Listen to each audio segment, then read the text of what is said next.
더불어민주당 새 원내대표에 4선의 윤호중 의원이 선출됐습니다. 윤 신임 원내대표는 철저히 반성하고 혁신해 유능한 개혁정당이 될 수 있도록 최선을 다하겠다고 밝혔습니다. 국민의힘은 국민의당과 합당을 계속 추진하기로 뜻을 모았습니다. 주호영 대표 권한대행은 임기를 채우지 않고 조기 퇴진하겠다고 밝혔습니다. 문재인 대통령이 새 국무총리에 김부겸 전 행정안전부 장관을 지명하고 국토부를 비롯한 5개 부처에 대한 개각도 동시에 단행했습니다. 민주당은 국정쇄신의 단초가 되길 기대한 반면 국민의힘은 국면 전환을 위한 국민 기만이라고 비판했습니다. 청년 정치인의 시각으로 이슈를 분석하고 토론하는 청년 맞수. 오늘은 쇄신용 청와대 개각 개편에 대한 평가와 함께 여야 정당의 지도부 세대 교체 그리고 야권 재편을 둘러싼 진통에 대해서 짚어봅니다.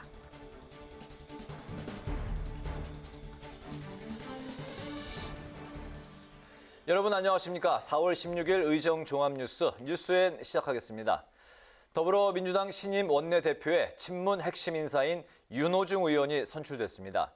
윤 원내대표는 선거 참패 위기를 극복해 유능한 개혁정당으로 거듭나겠다고 강조했습니다. 검찰개혁과 언론개혁, 부동산 정책 관련 입법 등이 한층 속도감 있게 전개될 것으로 보입니다. 김세정 기자가 보도합니다. 대표적인 친문계 인사로 꼽히는 4선의 윤호중 의원이 더불어민주당 새 원내사령탑으로 선출됐습니다. 투표 결과 투표 참여 169명 중 과반 이상인 104명이 윤 후보의 손을 들어줬고 함께 출마한 3선의 박안주 후보는 65표를 얻는 데 그쳤습니다.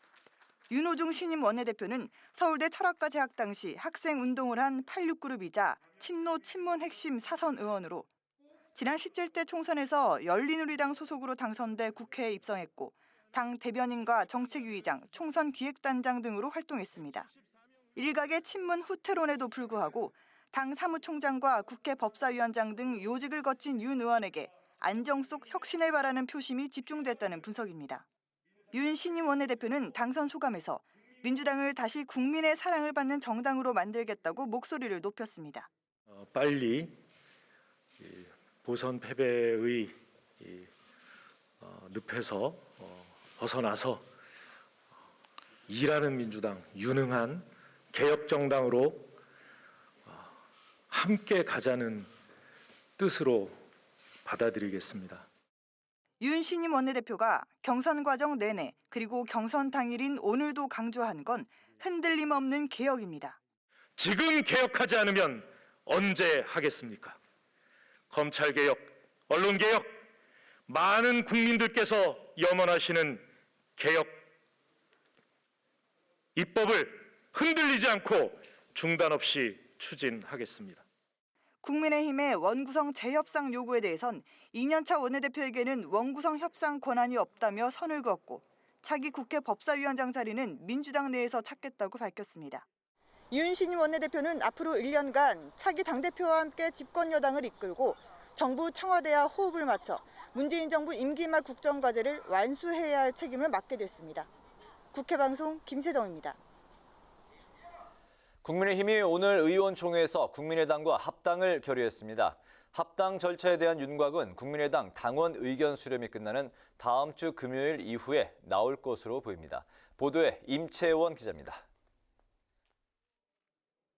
주호영 대표 권한대행은 의원총회 후 참석한 의원 모두 국민의당과 통합에 찬성했다며 반대는 없었다고 밝혔습니다. 이어 다음 주 주말이면 합당 절차가 윤곽을 드러낼 것으로 전망했습니다. 국민의힘은 이미 합당을 결의했기 때문에 국민의당의 당원 의견 수렴 결과가 부정적이지 않으면 합당은 순조로울 것이라는 판단입니다. 합당이나 통합에는 여러 가지 변수들이 있습니다만은 저희들이 파악하기에 중요 변수가 지분, 그다음에 재산 관계, 사무처 직원 고용 승계 이런 문제들이 있는데 특별한 문제가 없이 순조로울 걸로 판단하고 있습니다. 주 대표 대행은 국민의당과 통합을 먼저 진행할지 전당대회를 먼저 진행할지에 대해서는 결정되지 않았다고 밝혔습니다. 다만 통합 일정이 빨리 진행되면 통합 후 전당대회를 개최하게 될 것이라고 설명했습니다. 주호영 대표 권한대행은 오늘 의원총회에서 원내대표직을 사퇴하겠다고 밝혔습니다. 이에 따라 이르면 오는 26일 원내대표 경선이 치러질 전망입니다. 주 대표 대행은 조속히 원내대표를 뽑아 원내대표가 전당대회와 내년 대선을 준비할 수 있는 시간이 필요하다며 조기 사퇴 이유를 설명했습니다. 이 밖에 국민의힘은 원내대표와 정책위의장을 분리 선출하기로 결정했습니다. 정책위의장은 신임 당대표와 원내대표가 정하고 의총에서 추인하는 방식으로 선출할 예정입니다. 국회방송 임천입니다. 문재인 대통령이 김부겸 전 행정안전부 장관을 정세균 국무총리 후임으로 지명했습니다. 이와 함께 국토부 등 5개 부처에 대한 개각을 단행하고 청와대 참모진도 대폭 개편했는데요. 더불어민주당은 민생을 챙기겠다는 의지로 기대를 나타낸 반면 국민의힘은 돌려막기 인사라고 비판하며 송곳 검증을 예고했습니다. 박지영 기자의 보도입니다. 문재인 대통령이 집권 후반기 행정부를 이끌어갈 새 국무총리로 김부겸 전 행정안전부 장관을 지명했습니다. 청와대는 김부겸 총리 후보자가 공정과 상생, 리더십을 실천한 4선 의원 출신의 통합형 정치인으로 균형감 있는 정무 감각과 소통 능력으로 안정적인 국정 운영을 해나갈 것으로 기대했습니다. 코로나19의 극복, 부동산 부패 청산, 경제 회복과 민생 안정 등 지난 선거에서 보여준 국민들의 절실한 요구를 해결해 나갈 수 있는 적임자입니다. 문 대통령은 LH 사태로 이미 사의를 표명한 변창흠 국토부 장관을 포함한 5개 부처에 대한 개각도 단행했습니다. 국토부 장관은 노영욱 전 국무조정실장을, 과기부 장관은 임혜숙 과기연구회 이사장을 내정했습니다. 산자부 장관은 문승욱 국무조정실 국무 2차장을, 고용부 장관은 안경덕 전 고용부 기획조정실장을, 해수부 장관은 박준영 현 차관을 승진 발탁했습니다. 전원 관료 또는 전문가 출신입니다. 이와 함께 청와대 참모진도 대폭 개편했습니다. 정무수석에 이철희 전 더불어민주당 의원을, 사회수석엔 이태한 국민건강보험공단 상임감사를, 대변인은 박경미 교육비서관을, 신설된 방역기획관은 김호란 국민암센터 교수를 각각 임명했습니다. 문 대통령이 사실상 임기 내 마지막 중폭 개각을 단행한 것으로 보이는 가운데 국민의힘은 돌려막기 인사라고 비판하며 향후 인사청문회를 통해 송곳 검증을 예고했습니다. 주호영 대표 권한대행은 겉으로 보이는 물갈이 퍼포먼스가 중요한 게 아니라면서 뼈를 깎는 대통령의 진정한 국정 대전환이 필요하다고 강조했습니다. 임기 1년 남은 어떤 강요나 총리가 대통령과 거역하면서 국정을 바꿀 수 있겠습니까? 그 역할에 적합한 인사들인지 국민들과 야당은 면밀히 지켜볼 것입니다. 반면 더불어민주당은 대규모 인적 쇄신을 통해 더욱 세심히 민생을 챙기겠다는 의지로 풀이된다고 밝혔습니다. 문재인 정부가 임기의 마지막까지 국정을 안정적으로 수행할 수 있는 기반이 마련되었습니다. 더불어민주당은 당정 간 공조를 강화하여 당면한 민생 현안들을 속도감 있게 추진해 나가겠습니다. 또 조속히 인사청문회를 추진해 공백 없이 국정 운영을 할 수 있도록 국회가 협조해야 한다고 강조했습니다. 국회방송 박지영입니다. 코로나19 재확산 속에 더불어민주당 소속의 이계호 국회 농해수위위원장이 국회의원 중 처음으로 코로나19 확진 판정을 받으면서 국회도 비상이 걸렸습니다. 김희연 기자가 전합니다. 이계호 국회 농해수위 위원장이 어제 보건당국으로부터 코로나19 확진 판정을 받았습니다. 이 위원장은 자신을 비롯해 지역구 당직자들까지 확진 판정을 받아 송구스럽다고 밝혔습니다. 이 위원장은 엊그제 확진 판정을 받은 지역구 수행비서와 같은 차량에 타고 이동하면서 감염된 것으로 추정했습니다. 그동안 국회 직원과 관계자 확진 사례는 있었지만 현역 국회의원 확진은 처음입니다. 국회 코로나19 재난대책본부는 즉각 긴급 방역 조치를 취했습니다. 의원회관 7층에 사무실을 비롯해 이 의원의 국회 내 동선에 따라 소독했고 접촉자 선별 검사를 안내했습니다. 전체 폐쇄까지는 검토하고 있지 않다고 밝혀 다음 주 대정부 질문을 위한 본회의는 예정대로 진행될 전망입니다. 오늘 더불어민주당 원내대표 경선은 한층 강화된 방역 조치 속에 치러졌습니다. 당초 민주당 의원 모두가 모일 예정이었지만 급히 비대면 방식으로 전환하고 현장에서도 시차를 두고 투표를 진행했습니다. 국회는 선제적으로 방역 조치를 취하고 있습니다. 외부인의 출입이 많은 국회 내 회의실에 토론회나 세미나 개최가 금지돼 있고 도서관 운영도 중지됐습니다. 또 필수 업무를 제외한 외부인의 국회 방문 신청을 자제하고 있고 실내와 실외에서의 마스크 착용도 의무화하고 있습니다. 국회 사무처는 국회 직원을 비롯해 출입 기자들의 밀접 접촉 사례가 늘고 있다며 철저한 개인 방역을 당부했습니다. 국회 방송 김희연입니다. 경제계를 이끄는 기업들이 환경과 사회적 가치를 생각하는 ESG 경영을 내걸면서 지속 가능한 발전에 대한 사회적 관심도 갈수록 커지고 있는데요. 오늘 국회 기후변화 포럼 주최로 열린 세미나에서는 녹색 산업 활성화를 위해 금융정책이 적극 뒷받침돼야 한다는 의견이 줄을 이뤘습니다. 김동희 기자입니다. 기후변화 문제가 심각해지면서 세계 각국들도 탄소 중립 전략을 발표하며 성장 전략을 짜기 위해 머리를 맞대고 있는 상황. 환경 보호와 사회적 책임을 실천하고 지배구조를 투명하게 하는 ESG 경영이 이제는 기업에게도 필수 요소가 되고 있습니다. 세미나를 주최한 유이동 국회 기후변화포럼 대표의원은 단순히 돈을 버는 것보다 어떻게 돈을 벌어야 하는지가 중요해진 시대라며 ESG 제도의 안착이 필요하다고 강조했습니다.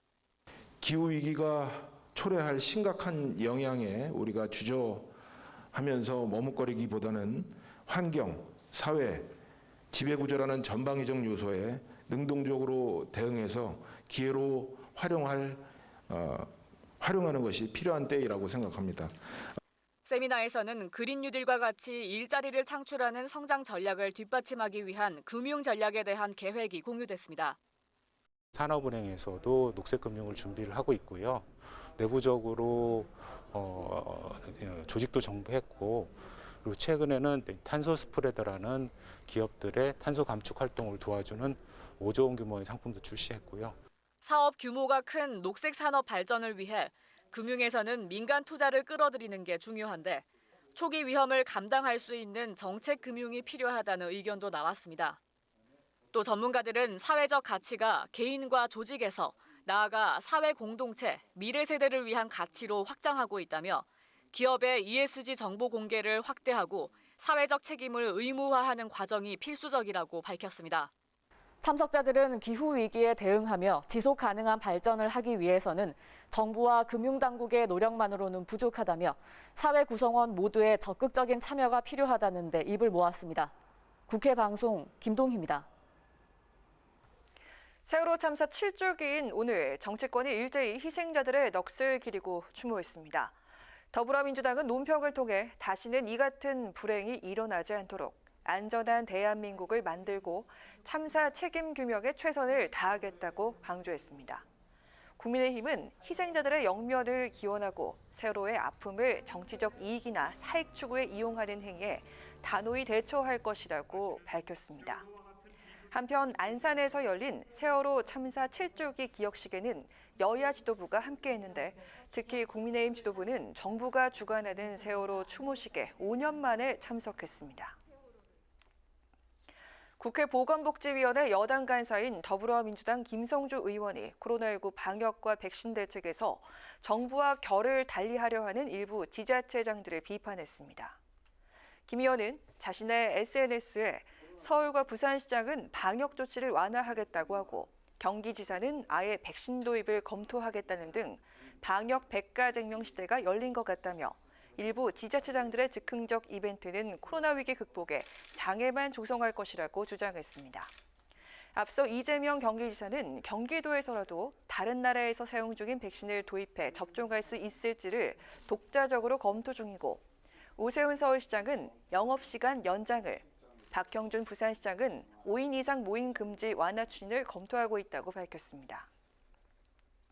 김종인 전 국민의힘 비상대책위원장이 제3지대 신당 창당설을 일축했습니다. 김 전 위원장은 오늘 기자들을 만나 정당을 만드는 건 특정한 정치적 목적이 있어야 한다며 자신은 더 이상 정치를 안 할 사람이라고 말했습니다. 또 내년 정권 교체 여부는 자신과 관계없다면서 윤석열 전 검찰총장을 스스로 만날 용의는 없다고 밝혔습니다. 국회에 체포동의안이 제출된 이스타항공 창업주 무소속 이상직 의원이 검찰에 자진 출석하겠다고 말해 불체포 특권 포기 의사를 밝혔습니다. 배임과 횡령 혐의를 받고 있는 이 의원은 오늘 공직선거법 위반 사건 재판을 받고 나오는 길에 이미 검찰에 영장실질심사 참석 의사를 통보했다고 기자들에게 말했습니다. 어제 이 의원에 대한 체포 동의안이 접수됨에 따라 국회는 대정부 질문이 열리는 다음 주 월요일 본회의에 이를 보고하고 늦어도 오는 29일 이전에 표결 절차에 들어갈 것으로 전망됐었습니다.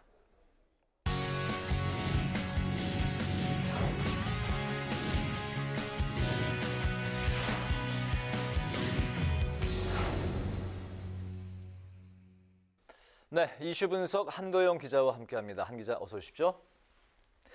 민주당 원내대표 경선 소식부터 가보겠습니다. 윤호중 의원이 이변 없이 박완주 의원을 누르고 당선이 됐네요.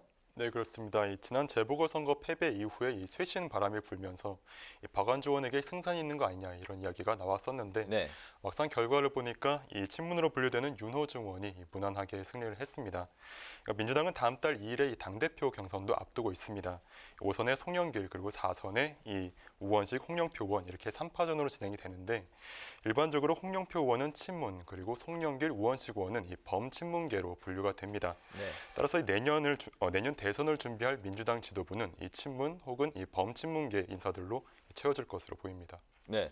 그런데 최근 그 민주당 내부에서 균열의 목소리가 나오고 있다고요? 네, 그렇습니다. 가장 대표적인 게 장경태 그리고 전용기 등 초선 의원 5명이 조국 반성문을 쓰면서 촉발이 된 일련의 사태라고 할 수 있겠습니다. 지난 12일에는 민주당 권리당원 일동 명의 성명서가 당원들 사이에 유포가 됐는데 배은망덕 그리고 쓰레기 성명서 이렇게 좀 상당히 높은 수위의 표현과 함께 5명 의원에 대한 비판이 담겼습니다. 2030 초선 의원 5명은 초선 5적으로도 불리면서 여성 지지층들의 이른바 문자 폭탄도 받았다고 알려졌는데 네. 여기에 있어서 이제 김혜영 전 의원과 또 조응천 의원이 나섰습니다. 이들의 워딩을 그대로 옮기면은 조응천 의원은 당 주류 세력들이 기득권을 붙잡고 변화를 거부한다고 표현을 했고요. 그리고 이제 또 김혜영 전 의원은 정치적 의사 표시의 선을 넘었다. 지도부가 자제를 촉구해야 된다. 이렇게 또 말을 했습니다. 여기서 끝이 아닙니다. 4호선 중진인 노웅래, 또 변재일 같은 비주류로 분류되는 6명 의원들도 입장문을 내고 당의 발전을 저해하는 행위라면서 여성 지지층의 인신공격에 조치가 있어야 된다고 밝혔습니다. 네, 여기에 대해서 이제 친문 혹은 이제 범친문으로 분류되는 당권 주자들 어떤 반응을 보였습니까? 전반적으로 지도부 차원에서 대응할 문제는 아니라는 그런 분위기입니다. 먼저 친문으로 꼽히는 홍영표 의원은 자신은 그것을 민심의 소리로 듣는다고 이렇게 말을 했고요. 또 범친문계로 분류되는 우원식 의원은 거기에 쟁점을 붙이면은 앞으로 큰 문제가 될 수 있다면서 즉답을 피했습니다.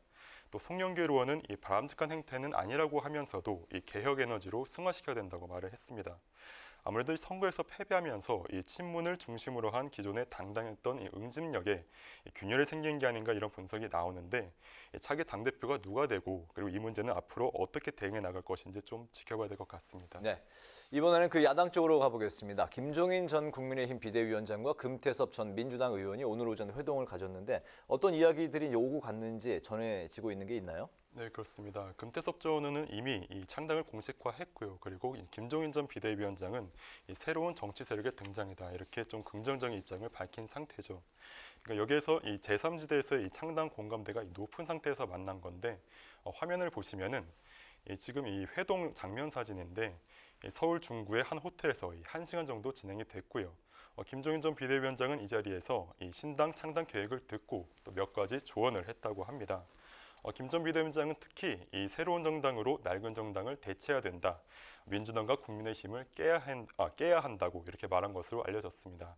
그리고 이 만남은 김 전 비대위원장이 먼저 제안을 한 것으로 알려졌습니다. 네, 김종인, 금태섭, 윤석열 이 세 사람이 이제 제3지대에서 만난다는 시나리오가 점점 구체화되는 것 같은데 김종인 전 비대위원장 이런 그 관측에 대해서 반응을 보인 게 있습니까? 김종인 전 비대위원장은 신당 창당에 함께할 뜻은 없다고 말을 했습니다. 그러니까 금태섭 전 의원과 회동 직후에 기자들을 만난 자리에서 이렇게 말을 한 건데 네. 나는 정치를 안 할 사람이고 그리고 더 이상 정치 안 한다고 얘기한 사람이라고 또 강조를 한 겁니다. 그러면서도 이 윤석열 전 검찰총장에 대해서는 자신이 먼저 연락하지는 않겠지만 만약 연락이 온다면은 이 만나볼 생각은 있다는 뜻을 또 넌지시 밝혔습니다. 네. 그러니까 오늘까지 있었던 김종인 전 비대위원장의 이 말과 또 행동을 또 종합해서 보면은 금태섭 전 의원의 창당 추진에는 찬성이다. 국민의힘은 아사리판이고 윤석열 전 총장이 이 금태섭 전 의원의 새로운 정당으로 가는 상황이 가능하다. 윤석열 전 총장에게 연락이 오면 만나서 조언을 할 수는 있지만 나는 정치는 안 한다는 겁니다. 일단 김종인 전 비대위원장은 이 금태섭 전 의원과 윤석열 전 총장이 이 국민의힘이 아닌 새로운 당에서 만나는 것을 바라고 있고요. 그 다음 단계, 그러니까 자신이 실제 정치 일선에 나서느냐에 대해서는 평소에 워낙 많은 수를 내다보고 좀 발언을 하기 때문에 좀 더 지켜봐야 될 것 같습니다. 네. 국민의힘도 이제 당권 경쟁이 치열해지고 있는 상황인데 그 주호영 대표 권한대행이 오늘 조기 사퇴하기로 했죠? 네, 그렇습니다. 그동안 이 당내에서 이 국민의힘과의 합당 문제는 이 새로운 지도부가 논의해야 된다. 혹시 당대표 선출에 영향력을 끼치려는 거 아니야? 이렇게 많은 비판을 받았었는데 네. 오늘 이 원내대표직의 자진 사퇴 의사를 밝혔습니다. 주호영 대표 권한대행은 오늘 의총에서 당대표 출마 여부까지 밝히진 않았지만 이미 출마 뜻을 밝힌 것으로 알려졌습니다. 또 같은 날에 당대표 후보군 중 한 명인 정진석 의원도 입장을 밝혔는데 내년 대선 승리를 위해서 드러나지 않아도 필요한 역할을 하겠다면서 불출마를 선언했습니다. 이걸 두고는 사실상 주호영 대표 권한대행과 단일화를 했다는 그런 해석이 나옵니다. 국민의힘은 주호영 대표 권한대행 말고도 조경태, 권영세 의원 같은 중진 의원들이 또 당대표 후보로 꼽히고 있고요. 여기에 나경원, 또 김무성 전 의원도 거론되고 있습니다. 초재선 의원들 사이에서도 당대표 후보를 내야 한다는 의견이 점점 커지는 것으로 알려졌고요. 그러니까 강력한 또 주도적인 계파가 없는 것으로 평가되는 국민의힘은 민주당보다는 비교적 당권 경쟁 구도가 좀 혼란스럽고 치열한 상황이라고 할 수 있겠습니다. 네, 오늘 이슈 분석은 여야 지도부 구성 그리고 김종인, 금태섭 회동을 중심으로 지금까지 살펴봤습니다. 한도영 기자 수고했습니다.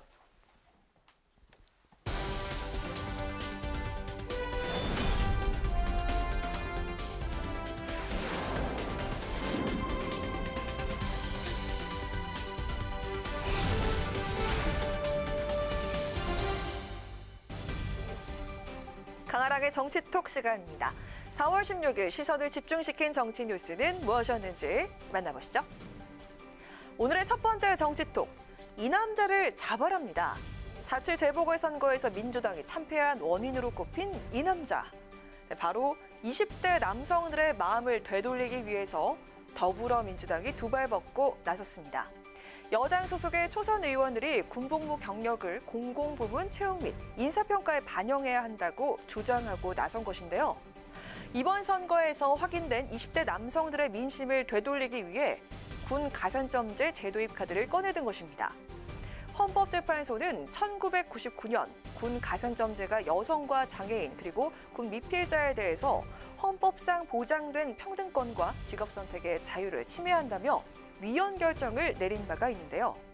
그럼에도 불구하고 아예 법을 바꿔서라도 추진하겠다는 입장이어서 남녀차별 문제 등 사회적으로 진통이 예상되고 있습니다.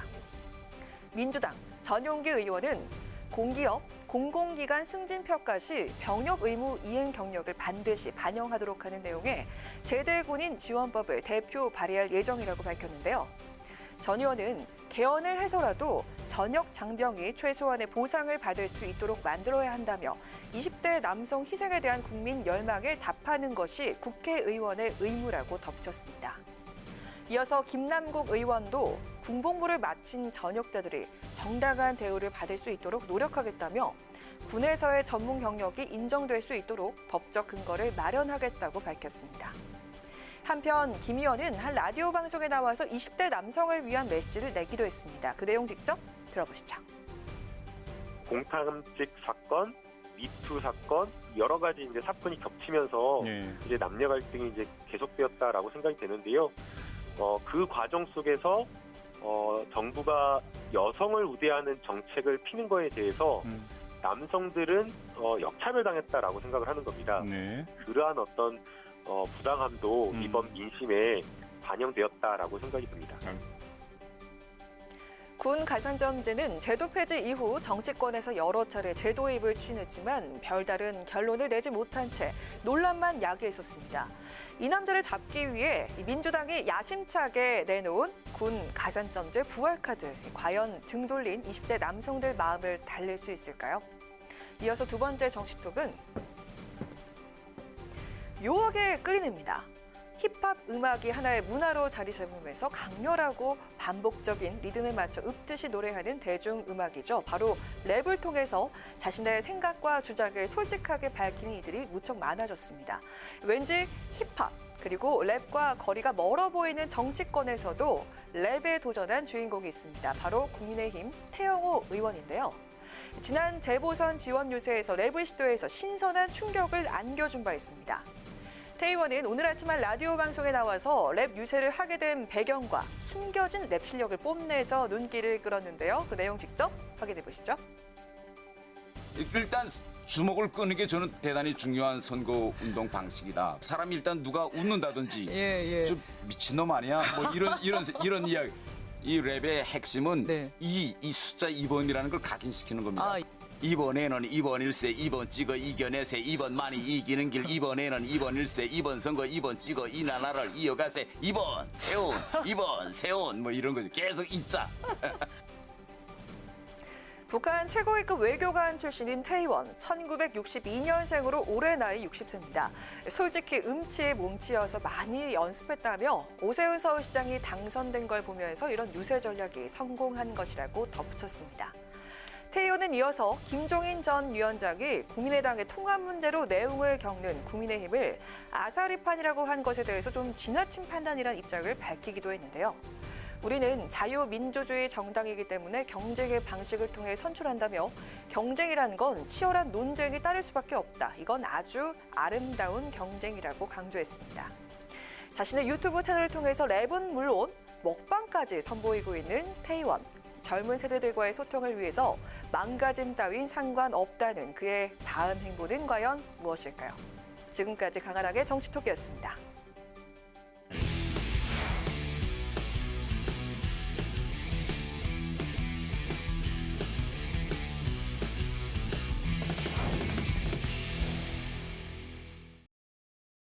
네, 이번 순서는 청년 정치인의 시각으로 정치권 이슈를 분석하고 토론해보는 뉴스엔 청년 맞습니다.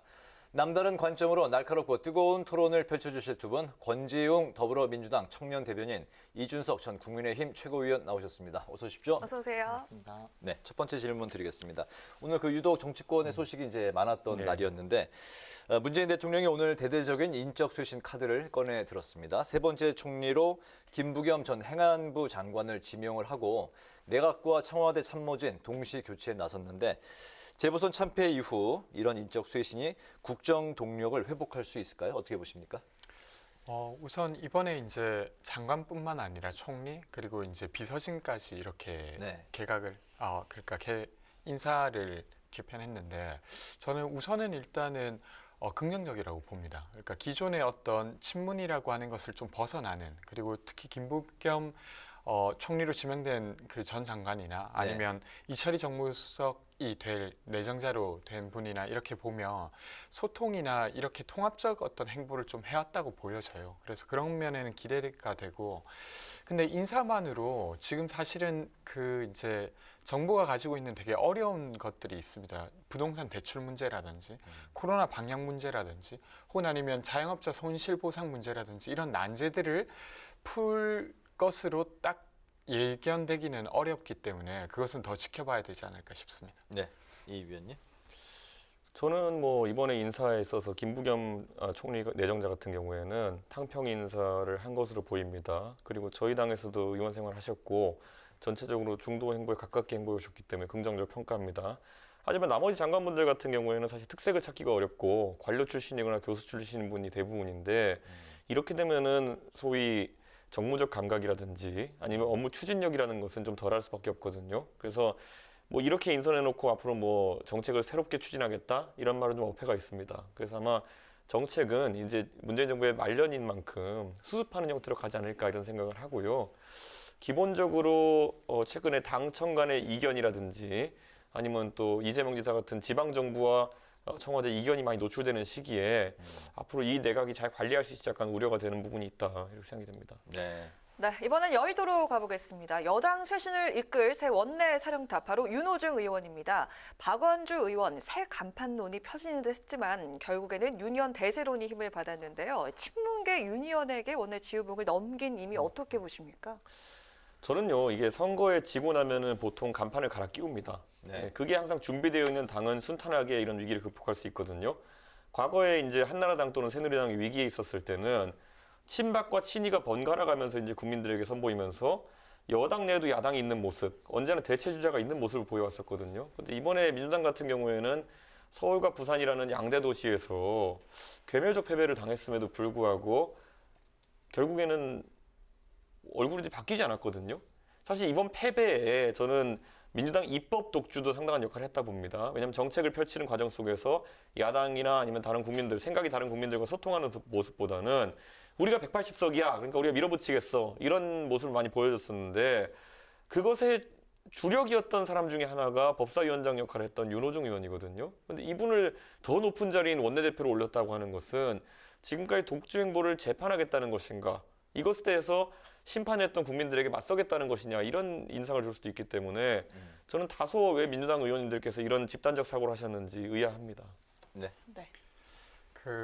저도 사실은 이 두 후보가 나온 걸 보고 두 후보 중에 누가 되든 크게 다르진 않겠다 이런 생각을 했습니다. 그러니까 이 어떤 선거 자체에 되게 기대하기는 좀 어려웠다고 저도 생각되었고, 되려 이제 윤호중 후보가 된 이상 윤호중 후보가 가지고 있는 강점을 가지고 여러 가지 상임위에서 계류되어 있는 현안들을 좀 실력 있게 유능함으로 풀어갈 수 있게 하는 것이 과제인 것 같은데 그것을 어떻게 할지는 더 지켜봐야 될 것 같습니다. 네. 그러니까 저는 지금 예를 들어 꼭 국회뿐만 아니라 저는 오늘 임명되었던 그 김오란 교수 있지 않습니까? 네. 그 청와대 비서관으로 방역 담당 비서관으로 이제 들어가셨던데 이분 같은 경우에는 또 며칠 전에 인터뷰하신 거 보면 오세훈식의 자가진단 키트 도입이 적절하고 필요하다라는 식으로 인터뷰하셨거든요. 그건 또 지금 방역 당국의 방침은 그것과 다르거든요.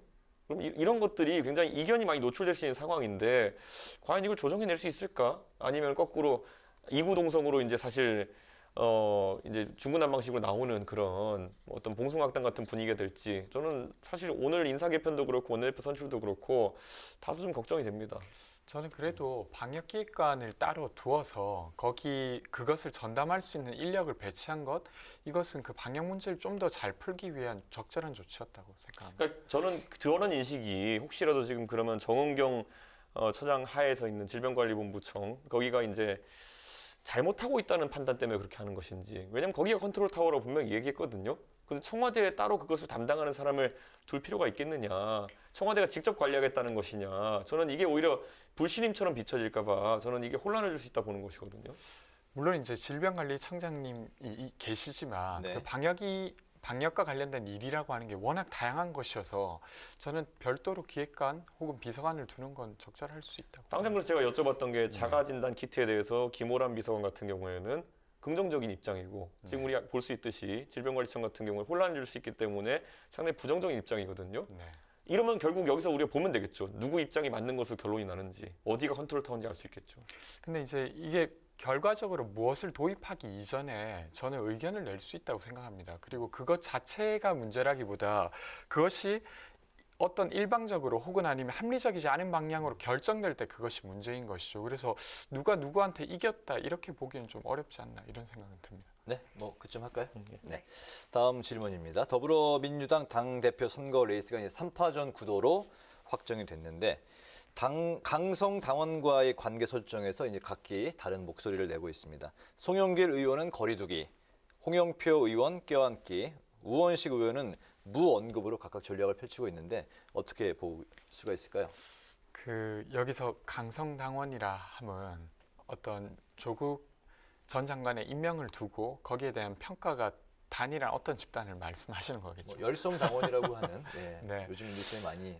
근데 이제 저는 이번 이제 지도부 선거가 왜 만들어졌냐라고 했을 때 사실은 어떤 생활상의 어떤 문제를 비전 있게 다루지 못했던 것 때문에 이번 재보선에도 참패했고 그리고 거기에 이어서 지도부를 새로 뽑게 됐다고 보고 있어요. 그래서 되려 이번 선거 과정에서는 그 지난 민주당의 조국 전 장관에 대한 평가를 두고 다툴 것이 아니라 지금 저희가 겪고 있는 어려운 문제들, 예를 들면 손실보상법을 어디까지 보상해 줄 것인가, 혹은 아니면 부동산 대출을 늘릴 것인가 늘리지 않을 것인가, 이거 되게 어려운 문제거든요. 그것을 두고 다루고 다투어야 되는 선거가 아닌가 싶습니다. 그래서 이게 앞으로도 계속 커질 것인가 라고 했을 때 이 논란이 저는 그렇게 보지는 않습니다. 세 후보가 뭐 말씀하신 게 부동산 정책에 관해서는 네. 규제 완화 뭐 이렇게 이 목소리는 같은 것 같습니다. 그러니까 저는 단순히 규제 완화라고 표현하기보다는 그러니까 변화가 필요하다는 것에는 동의한다고 보고요.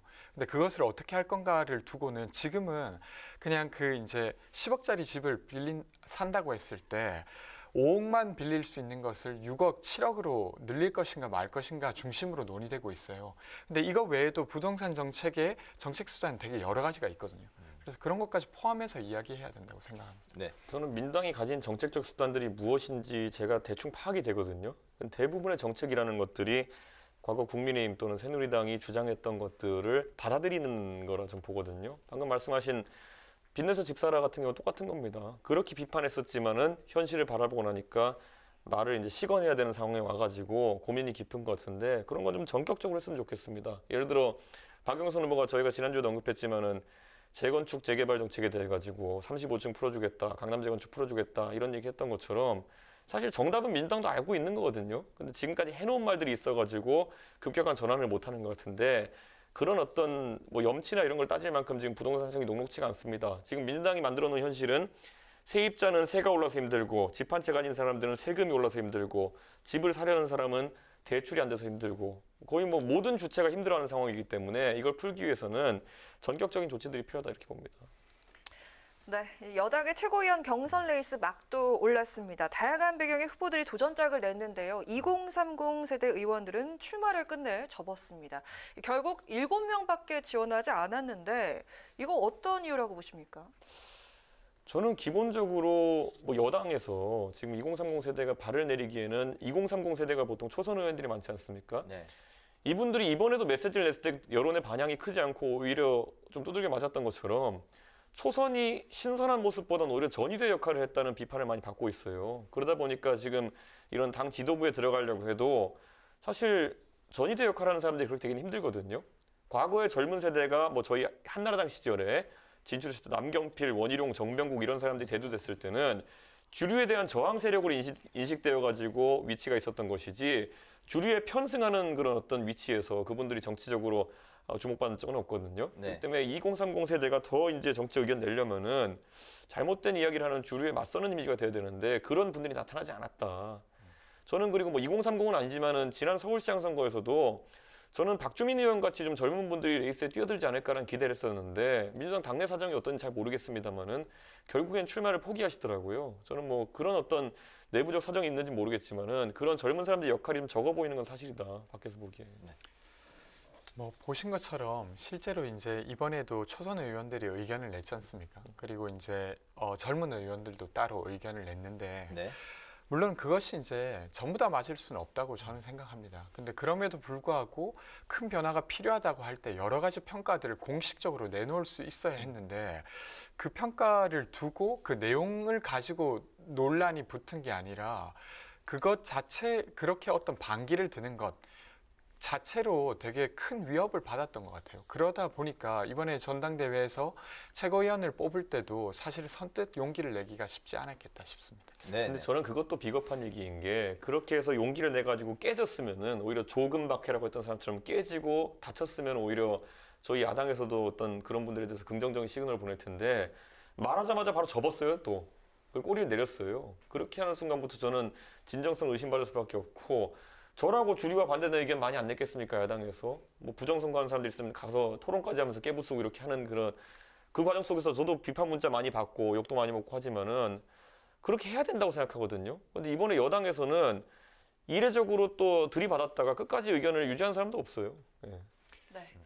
이거 짧게 한번 들어보도록 하겠습니다. 네. 그럼 이번에 여당 쇄신 가능할까요? 불가능할까요? 예전에 노회찬 대표께서 그 하신 말씀 중에서 저희 새누리당을 바라보면서 노회찬 대표가 만약에 한나라당이 새누리당에 바뀌면서 쇄신을 하려고 한다 그러면은 진짜 쇄신이라는 건 뼈를 깎는 고통을 감내해야 되는 것이다 이렇게 얘기했어요. 그게 아니라 때를 미는 수준으로 가면은 그것은 쇄신이 아니라 새신이다. 예, 그렇기 때문에 저는 민주당에서 이번에 친문에서 친문으로 갈아타고 뭐 이런 걸 보면서 저래서 때는 벗겨지나? 이런 생각을 좀 하게 됩니다. 그냥 그대로입니다. 분칠만 해놓은 것 같아요. 때라도 미십시오. 저는 어쨌건 해야 된다고 생각합니다. 그건 이제 제가 그것 자체를 할 수 있는 권한이 있거나 그러진 않아서 답답한 심정인데 그걸 하지 않으면 지금 저희가 겪고 있는 어떤 문제들을 풀기가 되게 어렵다고 생각하기 때문입니다. 네, 알겠습니다. 자, 이번에 야권으로 가보겠습니다. 국민의힘 오늘 재보선 이후에 차기 지도부의 운명을 가를 의원총회를 열었는데요. 범야권 통합과 주호영 당대표 권한대행의 거취가 관전 포인트였습니다. 결과는 이랬습니다. 국민의 당과의 통합을 찬성한다. 그렇게 의결을 하고 반대는 없었습니다. 선통합 후 전대냐 선전대 후 통합이냐는 결정되지 않았고 순리적으로 이행될 거라고 봅니다. 사태 관련해서 말씀을 하셨다고 들었습니다. 어떻게 생각하십니까? 조속히 원내대표를 뽑고 그다음에 그 원내대표가 전당대회를 해서 대선 준비를 할 수 있도록 조기 퇴진을 결심했습니다. 당대표 출마 선언도 의사를 표명을 하신 아니 전혀 하지 않았습니다. 저는 제가 원내대표 직책을 가지고 있을 동안에는 원내대표 직책만 최선을 다해서 수행하겠습니다. 네, 국민의힘이 국민의당과 합당을 결정을 했는데 하지만 여전히 계속 지지부진한 상황입니다. 화학적 결합이 제대로 될까요? 어떻게 보십니까? 그러니까 어쨌든 대선을 앞두고 저는 합당할 거라고는 생각하는데 그 화학적 결합이 될지는 잘 모르겠습니다. 그러니까 예를 들면 어떤 비전을 놓고 만난다기보다 그 선거 구도상의 이익으로 만나는 느낌이 좀 강해서 그렇습니다. 네. 뭐 국민의당 최고위원이라는 사람이 저희 당에 퇴임하신 비대위원장에게 범죄자 소리를 했거든요. 뭐 싸우자는 것도 아니고 저는 화학적 결합을 위해 가지고는 좀 문제가 될 발언들이라는 걸 안 했으면 좋겠는데 저도 우려가 약간 있습니다. 그리고 기본적으로 대선이나 아니면 또 전당대회라는 이런 일정을 앞두고 뭐 사리사욕을 좀 벌여야 될 텐데 지금 보면 당내에서 각 이제 중진들마다 좀 동상이몽을 하고 있는 것 같습니다. 그래서 저는 이런 부분이 좀 우려가 되긴 하지만은 이번 선거 그 보궐선거를 통해서 확인된 것은 힘을 합치면 이기고 안 그럼 진다거든요. 그리고 정신 하에서 좀 다 좋은 판단들 했으면 좋겠습니다. 네, 알겠습니다. 주호영 대표 대행이 원내 대표직 조기 퇴진을 선언을 했습니다.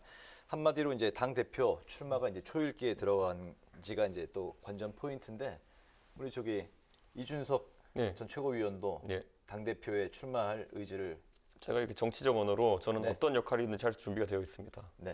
그런데 그렇게 이야기하는 이유는 이번에 저희가 2030 지지층이 많이 편입됐거든요. 서울시장 선거에서 출구조사 결과를 보면요. 그런데 이 전통적 보수적 관점과 지금의 새로 편입된 좀 개인주의적이고 자유주의적인 젊은 세대가 결합하기 위해 가지고는 꼭 젊은 사람이 아니더라도 이 세대를 잘 이해할 수 있는 사람이 필요합니다. 그렇기 때문에 저는 당에서 그런 역할을 할 수 있는 분이 있다고 하면은 전 적극적으로 도울 것이고 안 되면 직접 출마해서 겨루겠습니다.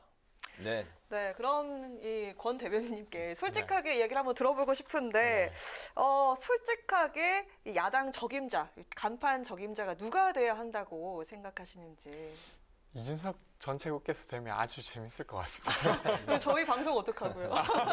재밌다는 거는 어떤 면이냐면 저는 어쨌건 다른 국민의힘의 좋은 정치인들도 계시지만 이준석 전 최고께서 가지고 있는 네트워크망이 한국 사회가 변화하는 것을 잘 체득하거나 체감하고 있는 네트워크망이라고 저는 생각하는 편입니다. 그래서 그런 면에서 이준석 최고께서 된다고 하면 좋겠다는 생각은 들고, 근데 만약에 당대표가 된다고 하면 좀 예를 들면 포용적이거나 아니면 좀 더 좋은 정치인이 되시기 위해서 아마 노력해 주실 거라고 생각하고 그렇게 하면 또 좋지 않을까 싶습니다. 내일 밤에 누우면 그 생각합니다. 네. 당대표 되면 여기 출연은 어떻게 됩니까? 자료 화면으로 나오겠죠. 알겠습니다. 또 다른 분을 찾아야 되겠군요. 오늘 김종인 전 비대위원장이 금태섭 전 의원을 만났습니다. 어떤 대화가 오갔을까요? 저는 딱 가늠하기는 좀 어렵지만 어쨌건 국민의 힘으로 안 되는 어떤 영역을 같이 도모해보자고 이야기하지 않았을까? 이 정도 생각을 합니다. 그래서 대선 때까지 이번에 서울시장 선거를 했던 것처럼 좀 단일화 과정을 잘 밟아 나가면서 야권의 어떤 전략 같은 걸 한번 고민해보지 않았을까 싶습니다. 네. 저는 결국 제3지대라는 게 성공하기 위해서는요, 그 밖에서 20석 규모의 교섭단체를 만들 수 있는 능력을 가지느냐, 이게 중요하거든요. 그게 어떤 경쟁력 있는 대선 주자를 통해서 그렇게 할 수도 있고요. 아니면 정치력을 통해서 그런 구도를 만들 수도 있습니다. 그런데 지금 상황에서 그 김종인 위원장과 그리고 금태섭 의원이 어떤 식으로든지 협력을 한다 하더라도 대권 주자를 옹립하지 않고서는 20석 정도의 규모를 만들어내기 힘듭니다. 그러면 정당의 운영에 있어가지고 자금 문제부터 여러 현실적인 문제가 생기거든요. 그래서 아마 그 부분에 대해서 이 두 분도 굉장히 조심스럽게 접근하지 않을까 생각합니다. 네. 네, 마지막으로 이 얘기 안 할 수 없겠죠. 오늘이 4월 16일 세월호 참사 7주기입니다. 여야가 일제히 노란 리본 물결이 일렁이는 추모 현장을 찾았는데요. 국민의힘은 5년 만에 참석인데 이거 어떤 의미가 있다고 보시는지요? 권지훈 대변인. 저는 지금이라도 이렇게 참석하게 된 건 아주 좋은 일이라고 생각합니다. 그러니까 저는 최근에 세월호 사건이 지금 어떤 일로 이것이 일어났는가를 공식적으로 무엇이라고 다루어지는지 다시 찾아봤는데 아직도 공식적으로 그렇게 특정하지 못하고 있어요. 어떤 일 때문에 세월호가 일어났는지. 그리고 이제 작년에 이제 특검법이 또 통과되었는데 한 며칠 전까지만 해도 계속 이제 국민의힘 쪽에서 특검 추천위원회 위원을 추천하지 않아서 계속 미뤄졌습니다. 근데 이런 것들을 이번에 이제 며칠 전에 추천을 하기도 했고 이번에 참석을 통해서 앞으로는 최소한 세월호 사건이 왜 일어났는지를 밝히는데 적극적으로 협조해 주시겠다는 메시지가 아닐까 싶습니다. 네. 저는 문재인 정부에서 이제 집권한 지 4년 차인데 지금 이 세월호 문제에 대해 가지고 아직까지도 본인들이 가지고 있는 여러 가지 권력으로, 그러니까 수사 권력이든 어떤 것으로 진실 규명을 하지 못했다라고 주장한다면은 그것도 참 의아한 일이다. 저는 이렇게 생각하거든요. 사실 국정농단 수사부터 나머지 건들에 대해 가지고 굉장히 정력적으로 추진해 가지고 결론을 냈잖아요. 그런데 이 문제에 대해서는 왜 이렇게 지지부진한 것인지 의아하고, 사실 특검이든지 예전에 보면 해경에 대한 조사 같은 경우도 지금 한 것들 보면은 법적인 판단을 받아보면은 좀 정리가 된 부분이 있거든요. 그러니까 정확하게 앞으로 이런 진실 규명에 대해서도 당연히 유가족이나 아니면은 그 당사자들 입장에서는 뭔가 더 항상 탐구하길 바라고 그런 게 있겠지만은 책임 있는 정치권이라고 한다면은 어느 정도 이제 정리할 지점을 찾는 것도 중요하다. 저는 이렇게 보고 있는데, 민주당도 그러니까 명확하게 요건 규명하자 열거하고 딱 거기까지 어떤 시한을 두고 활동하자라는 입장으로 나오면은 좋지 않을까 생각합니다. 그러니까 사실은 이게 어디까지가 정확하게 다 규명된 것이라고 말하기가 어려운 사건인 것 같아요. 그러니까 세월호가 2014년에 있었는데 19년 말에서야 임경빈 군이 사실은 구조되었다가 그 구조부실로 죽었다는 사실을 알게 되었죠. 거기까지 5년이 걸린 거예요.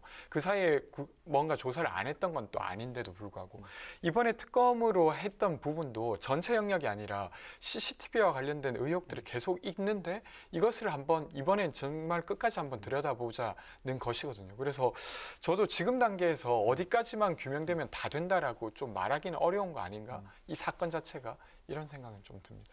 네, 알겠습니다. 오늘 청년 마수는 청와대 개각 개편에 대한 평가 그리고 여야 지도부 교체와 진통에 대해서 토론을 벌여봤습니다. 권지웅 대변인께서는 내일 결혼이시라고요? 축하드립니다. 축하드리겠습니다. 저희 코너 이름이 청년 마수인데 진짜 마수를 만나신 거예요? 고맙습니다. 축하드립니다. 네, 지금까지 권지웅 더불어민주당 청년 대변인, 이준석 전 국민의힘 최고위원과 함께했습니다. 오늘 두 분 감사합니다. 고맙습니다. 주말인 내일 중부지방에는 소나기가 지나겠습니다. 비의 양은 많지 않겠지만 벼락과 돌풍을 동반해 요란하게 내릴 것으로 보입니다. 내일 아침 기온은 오늘보다 조금 낮겠고요. 낮에도 찬바람이 불면서 쌀쌀하겠습니다. 일요일인 모레는 다시 맑고 포근한 날씨를 회복하겠습니다. 오늘 뉴스에는 여기까지입니다. 편안한 주말 보내십시오. 고맙습니다.